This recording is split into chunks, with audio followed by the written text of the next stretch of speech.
આપને ખ્યાલ હશે કે જ્યારે ફોર્મ ભરવાનું હતું ત્યારે પણ ફોર્મ ભરતા વખતે લાવો હું પકડું છું ફોર્મ ભરતા વખતે પણ પહેલાં અહીંયા હું દર્શનાર્થે માટે આવ્યો હતો અને જ્યારે હું મેડિકલ કોલેજમાં ભણતો ત્યારથી આ મારા માટે એક આસ્થાનું કેન્દ્ર રહ્યું છે અને આજે મેં આપને ઘણા મને પ્રશ્ન પૂછ્યા વડોદરાને લઈને આગળ શું કરવાનું છે, ટૂંક સમયમાં શું કરવાનું છે, એ તમામ બાબતોએ આપે મને ઘણા પ્રશ્ન પૂછ્યા, પરંતુ મેં એવું કહ્યું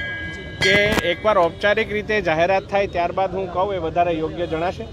આજે હું આપના સમક્ષ પહેલાં તો વડોદરાની તમામ જનતાઓનો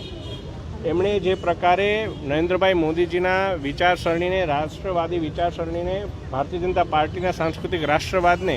સમર્થન આપી અને મોટી સંખ્યામાં એમને ચૂંટ્યા છે અને આટલા ખોબે મત વડોદરાના ઉમેદવાર તરીકે મને પણ આપ્યા છે, તો હું બે હાથ જોડી અને નતમસ્તક વડોદરાની જનતાને ખૂબ આભાર માનું છું, એમનો ધન્યવાદ કરું છું. અને સાથે જે પ્રકારે અમારા પ્રદેશમાંથી જે અમને સૂચના આપવામાં આવી હતી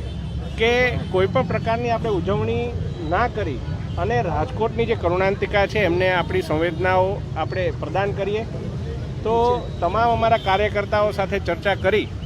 અને આજે હું અહીંયા એક નિર્ણય જાહેર કરું છું કે વડોદરાની જનતાએ 5,82,126 સમગ્ર ગુજરાતમાં ત્રીજા નંબરે વડોદરાને સ્થાન આપ્યું છે અને આટલી મોટી જંગી બહુમતીથી ભારતીય જનતા પાર્ટીના ઉમેદવાર એટલે કે મને જીતાડ્યો છે. ત્યારે રાજકોટના જેટલા પણ આપણા મૃતકો આપણી વચ્ચે હવે નથી, એમને લઈને મુખ્યમંત્રી રાહત ફંડ દ્વારા ઘણી જાહેરાતો થઈ છે, તો આ 5,82,126નું અનુદાન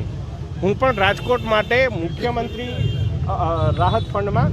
આવતીકાલે કલેક્ટર સાહેબને હું સુપરત કરવાનો છું. સાથે આપે જોયું કે વડોદરાની અંદર છેલ્લા 1.5 મહિનામાં સખત ગરમીમાં અમારા કાર્યકર્તાઓએ ખૂબ મહેનત કરી અને આજની ચૂંટણીમાં મતદાતાઓએ પણ ખૂબ ગરમી સહન કરી અને એમનો મત આપ્યો છે. આપણે સૌએ કાલે વિશ્વ પર્યાવરણ દિવસ છે ત્યારે પર્યાવરણને લગતી ચિંતા કરવાની તાતી જરૂરિયાત છે. વડોદરામાં જે પ્રકારે વૃક્ષો દિવસે ને દિવસે ઓછા થતા જાય છે